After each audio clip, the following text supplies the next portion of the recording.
Welcome back to Updates and Reports. Do we live in the Matrix? Let's find out.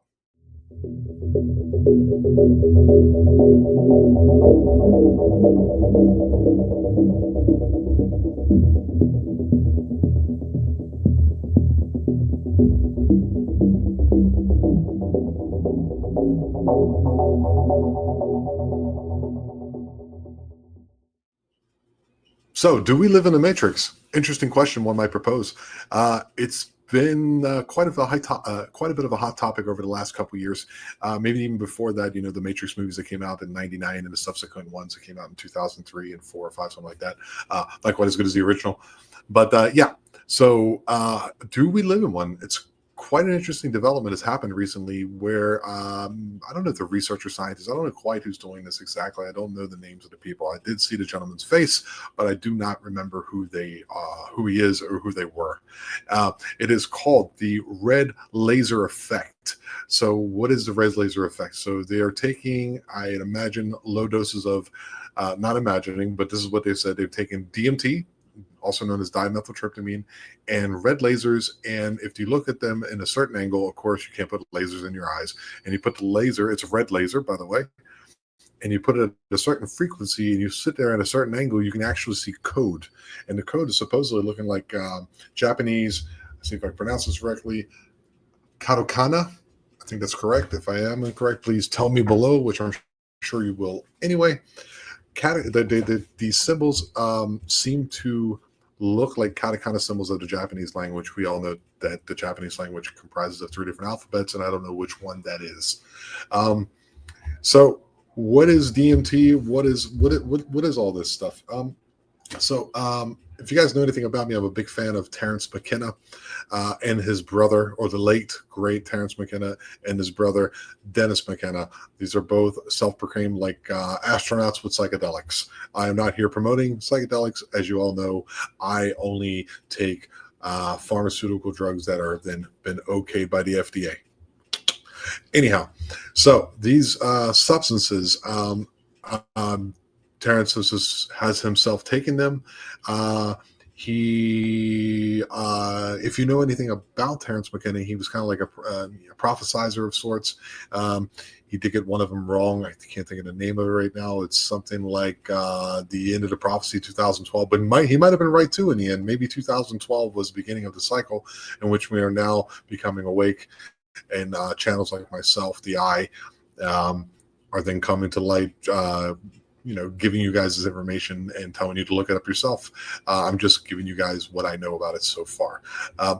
So apparently when you take these substances, say for example, he went to South America and he was looking for a coupe, which supposedly you talk to little men or something, and they went to like some tribal people or First Nations people, and I believe it was Peru or Ecuador. I think it was Peru. It was somewhere in the headwaters of the Amazon, which I know they don't know exactly which one is the headwaters, but one of the headwaters of the Amazon.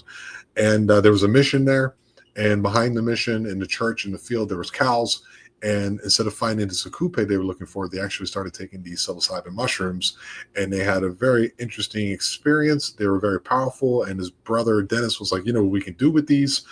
And they drew out a plan about how you take the soul and externalize it and internalize the physical body and give birth to, I don't know, something of that nature. And they did these experiments, and he said he looked at water and then understood it on a deep level. Something happened amazing, where the brother who took it, Dennis, would have to go to the bathroom, and Dennis would go to the bathroom for him. So we don't know what that is. We don't know what that connection is. Terence wrote a number of books. I've read one of them called Food of the Gods, which explains the Stone Ape theory. You can go ahead and look that up. Quite interesting and fascinating, explaining how the human brain possibly expanded within, I think, 1 or 2 million year period in which the cerebral cortex of the humans expanded beyond what they think should be possible. Due to evolutionary, mutations and selective processes and environmental agencies all at once. So, and this is some type of theory or hypothesis, better said, that would explain that. So I really love Terrence McKenna. I really love his books. I really love his stuff. When it comes to DMT, it is kind of like psilocybin, but a little less, how would you say, less invasive. It's not as large of a chemical compound as psilocybin. It's found throughout nature. It's within grasses, bushes, leaves, shrubs, and we actually eat it on a daily basis. But there's some type of MEO inhibitor, some type of, you know, something in our gut flora that breaks it down so that the actual chemical itself does not break the brain blood barrier.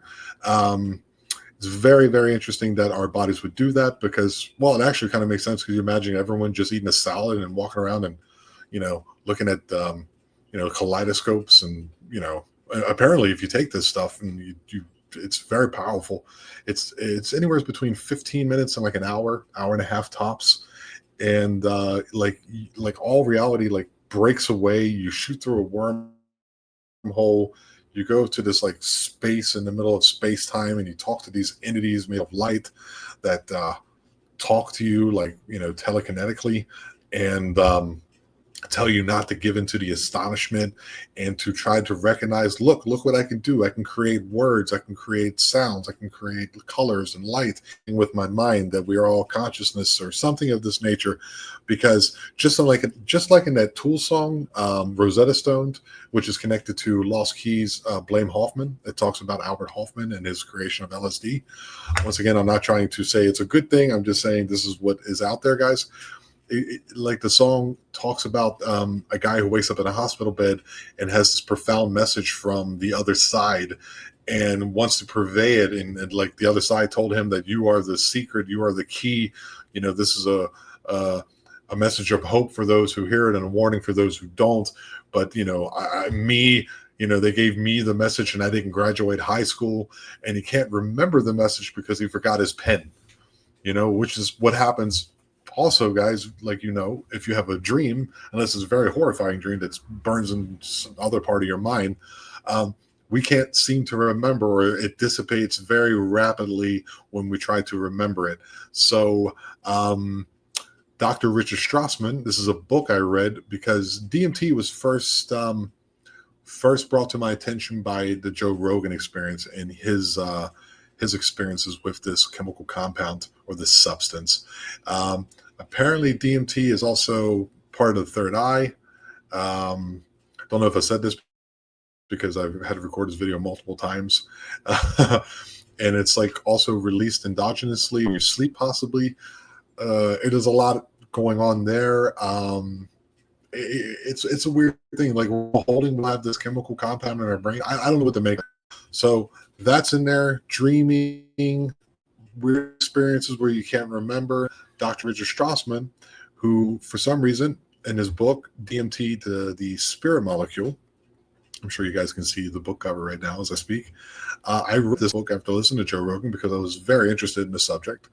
And basically it outlines his difficulties trying to do these experiments because, as you know, with the Sweeping Drug Act of, I think, 1970 by the Nixon administration, most drugs got put in category 1, meaning that they have no medical usage or something like that. And he had the hardest time trying to get the authorities, the bean counters and the number pushers and the pencil pushers and the number counters, however those words fit together. You guys go ahead and do that.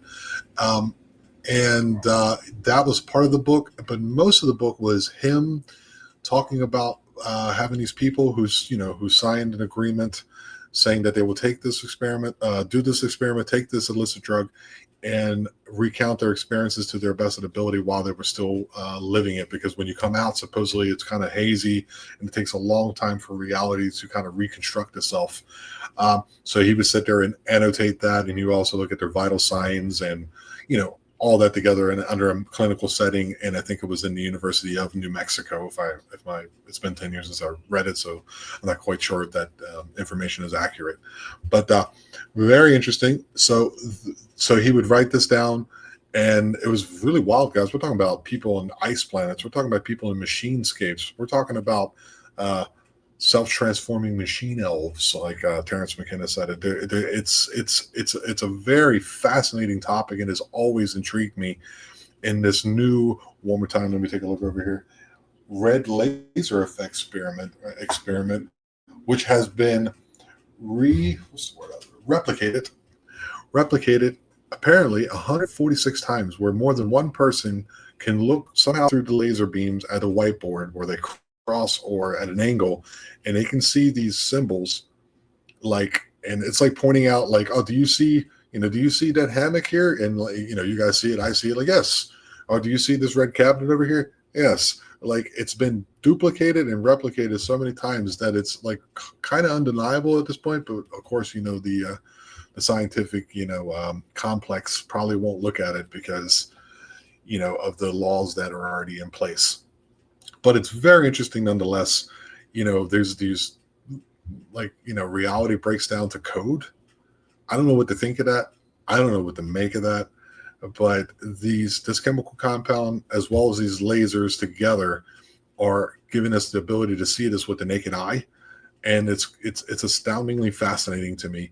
Tell me, guys, tell me what you guys think in the comments below. Please do me a favor. Don't forget to like, don't forget to subscribe, and don't forget to hit that bell notification. And remember, we are the eye. We are aware. Love you all.